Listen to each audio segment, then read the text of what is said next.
rồi rồi ban khai ban 70% นะ បងប្អូន មកព្រឹកតាំងពីព្រឹកមកមកប៉ុណ្ណឹងឯងការ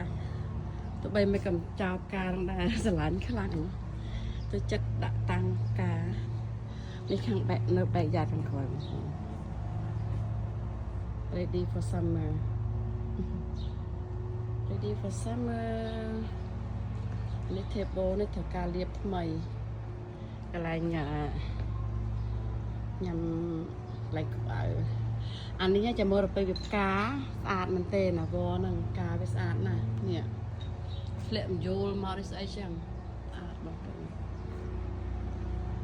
ហើយបាន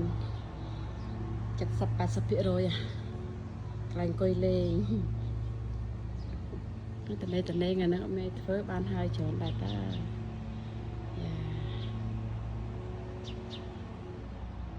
សួនផ្កាហ្នឹងនៅដាំ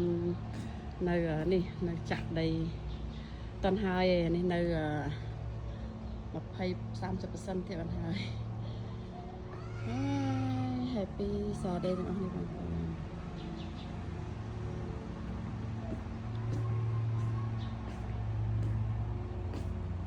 ង្គុយលេងតិចស្រួលណាស់